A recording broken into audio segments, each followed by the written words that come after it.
Živijo, spet je tukaj oddaja Popotnik in spet sem jaz Janin, zraven mene je pa že spet Iztok Tori. Pozdravljeni. Iztok, ko se ti še kaj spomniš, da so se midva pravzaprav spoznala? Ja, medva sva se spoznala preko prijatelja Edota Potočnika. Šlo je pa za dogovarjanje o tem, da bi pravzaprav šli na pot afriške ogrlice, smo temu rekli, ko naj bi pravzaprav polletno potovanje po severnem delu Afrike, če se jaz prav spomnim. Ja, pa smo hodili kar lepo do Kenije, pa še šlo na Kilimandžaro, pa ne vem kaj še vse. Namreč, takrat smo bili mi še mulci, Iztok je bil pa takrat že imeniten gospod na RTV-ju in so nam ga dali kot režiserja in kot nekoga, ki bo šel z nami posnet in režirati in tako dalje. Skratka, še celo Berlusconi je bil takrat vpleten v celo zgodbo.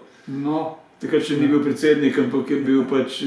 ja, no, z njim sem opravljal intervju pa skupaj z Igorjem Grudnem. No, evo. No, s tisto našo ekspedicijo na vse zadnje ni bilo nič, ampak ti si pa kljub temu šel potem v Afriko. Ja, Afriko sem poleg severne, o kateri sem govoril že v prejšnji oddaji, sem obiskal še Etiopijo in sicer dvakrat. Najprej kot privatni popotnik, na kar sem si organiziral ekipo in sem šel snemati za televizijo Slovenija posebne serije oddaj iz Etiopije. Pa se je bilo takrat težko zmeniti s tvojimi šefi, da pošljajo tako ekspedicijo? Za sleherno popotniško oddajo, za sleherni potopis na televiziji Slovenija je bila to huda borba.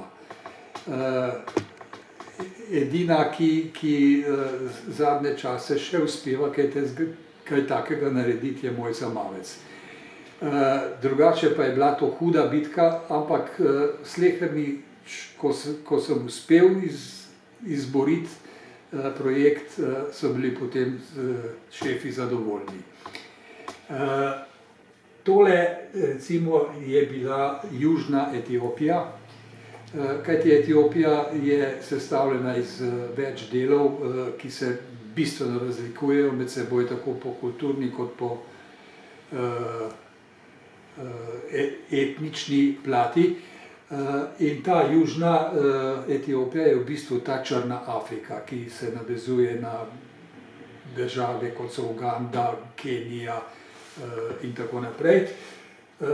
In tam seveda so tudi raznorazna plemena in med njimi je tudi zelo prijazno pleme Hamer.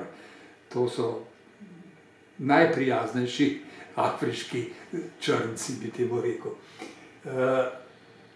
In z njimi sem pač imel prijazne kontakte. Seveda, vedno je bel človek v teh krajih vreča z denarjem. In treba je vedeti, da so prijaznosti posvečene temu, da bo na koncu tudi iztržek.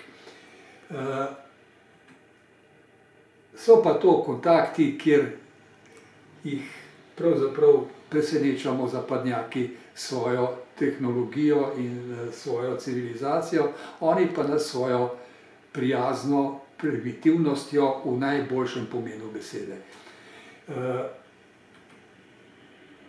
To so pač srečanja s kamero, z druge strani vedno zanimiva za njih.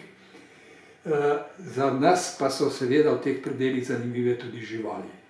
In tole srečanje, ki pa je v vzhodnem delu Etiopije, v mestu Harar, kjer je preživel svoje življenje znameniti francoski pesnik Rimbaud, in sicer kot trgovec z orožjem. Šlo je za to, da je tam preprodajal orožje v času, ko so se Abesinci upirali kolonizaciji in so uspeli ohraniti edino državo v Afriki, ki ni postala kolonija. Namreč obdobje Italijanov v Abesiniji je epizoda, to ni resna kolonizacija. S tem, da v tem Hararju pa živi nek človek, zdaj že mislim, da je že njegov sin na delu, kot se temu reče, ki privablja sleherni večer popolnoma divje hijene. na pogostitev z mesom. In seveda turistom omogočijo, da sodelujejo pri tem. In zanimivo, da te divje živali, ki so izjemno krvoločne, pravzaprav lahko pridemo blizu s tem, da jim ponudimo malo dobre hrane. In ohraniš vse svoje prste. In ohraniš svoje prste in ude in še kaj drugega in odideš z takega srečanja izjemno velikim zadovoljstvom, da ti je to uspelo. Afrika, seveda, so tudi sipine. Teh sipin sem se nagledal in prevozil z džipi in tako naprej. Tukaj konkretno pa smo jahali v karavanske kamele in se imeli zelo lepo v Tunisu. Malo bližje, med te nekoliko eksotične predele sodi tudi Turčija. V Turčijo se vračam redno na dopuste, nekje v srednji Turčiji pa je tale fenomen, ki se imenuje Pamukkale.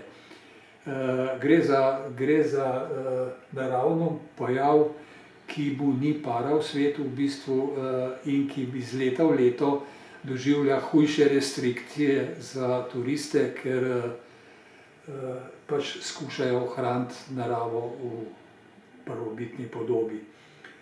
Takrat je še uspelo priti z bosimi nogami v te skodelice padajoče vode.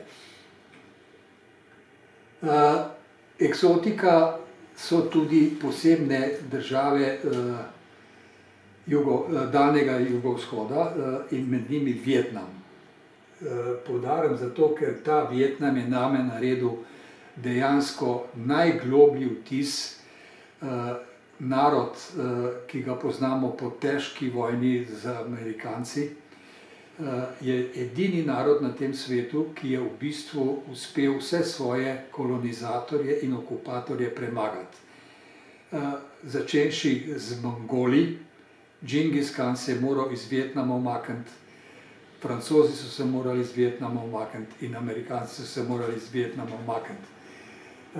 Vietnamci imajo seveda tudi svoje posebnosti.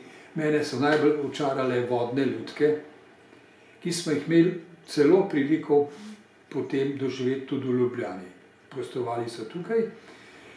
Gre pa za posebno zvrst lutkovnega gledališča, kjer se pravzaprav lutke na posebnih podlagah gibljejo po vodi. Tam seveda je še vedno socializem, ena od nekaj malega držav na tem svetu, ki še skuša socializem živeti. In Vietnamci mislim, da so tisti, ki bodo morda dokazali, da se da ta sistem spraviti tudi v ekonomske vode kapitalizma. V Vietnamu, v delti reke Mekong, pa sem doživel še en zelo, zelo prijeten kontakt z živaljo, ki se je seveda po naravi stvari bojimo. To je piton, ki deluje kot mehka žametna mlazinca, ko jo imaš okoli vratu. Živali so seveda tudi bistvena sestavina potovanj po nekoliko bolj južni Afriki. Jaz sem se spustil najbolj južno v